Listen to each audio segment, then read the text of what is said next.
काय मग झाली का तयारी? अहो कसली काय विचारताय, गणपती बाप्पाच्या आगमनाची. अरे हो, बाप्पाच्या प्रसादाशिवाय तयारी पूर्ण होणं म्हणजे अशक्यच नाही. चला तर मग तुमचं काम सोपं आणि पटकन होण्यासाठी आपण बघूया बाप्पाच्या आवडीचे उकडीचे मोदक.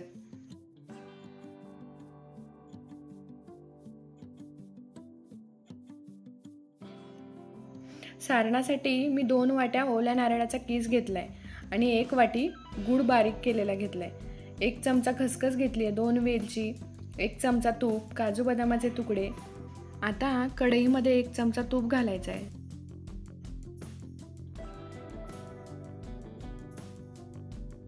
त्यात खसखस, काजू बदामाचे तुकडे सोनेरी रंग होईपर्यंत परतवून घ्यायचे. त्यात 2 वाट्या नारळाचा कीस परतवून घ्यायचा आहे छान.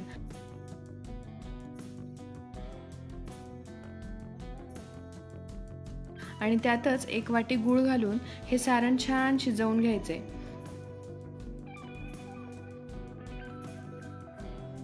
गॅस बंद करून थंड करायला ठेवायचे.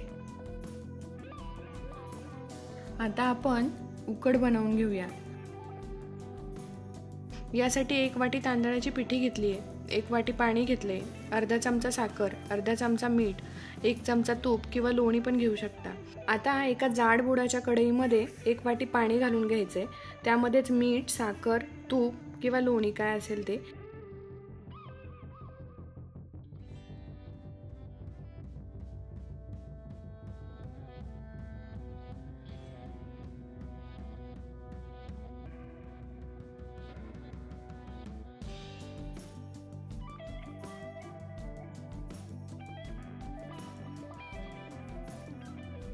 आणि शेवटी उकळी आल्यानंतर दूध असं घालून घ्यायचंय.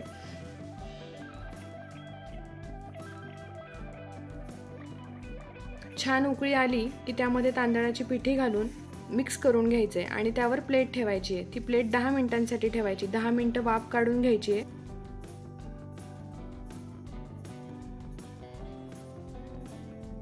आणि गरम असतानाच हाताला थोडंसं तूप लावून घ्यायचंय आणि छान मऊ गोळा करून घ्यायचाय. जितकं छान पीठ मळलं जाईल तितकंच छान त्याचा गोळा तयार होतो.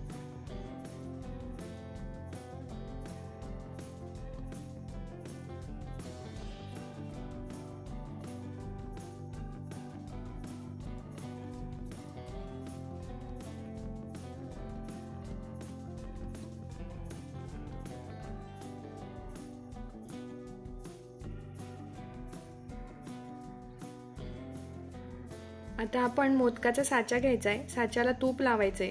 त्यात तूप लावून झाल्यानंतर त्याच्या आतमध्ये पीठ दाबून भरायचंय आणि पीठ भरल्यानंतर त्यामध्ये सारण भरायचं.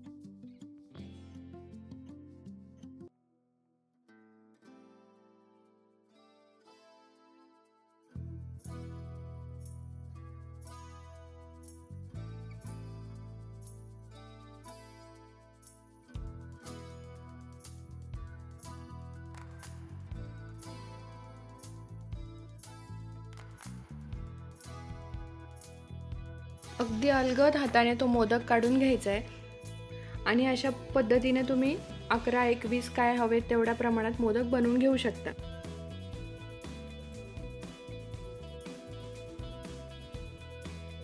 आता वाफ काढून घेण्यासाठी आपण एका कढईमध्ये पाणी घेतलंय. त्यामध्ये चाळणी ठेवून त्यावर केळीची पाने ठेवली आहे. केळीची पाने असेल तर ठीक, नसेल तरीही चालतील. त्यावर मोदक ठेवून 10 मिनिटांसाठी वाफ काढून घ्यायची आहे.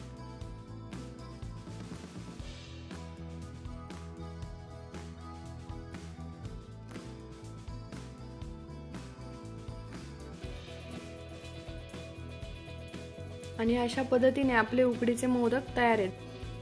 खाताना गरम गरम मोदक हळूच प्लेटमध्ये घेऊन थोडासा तोडून आहा तो वाफळता मोदक आणि मस्त ती साजूक तुपाची धार. हा क्या बात आहे. तर मग करून बघा आणि सांगा कसे झालेत तुमचे उकडीचे मोदक.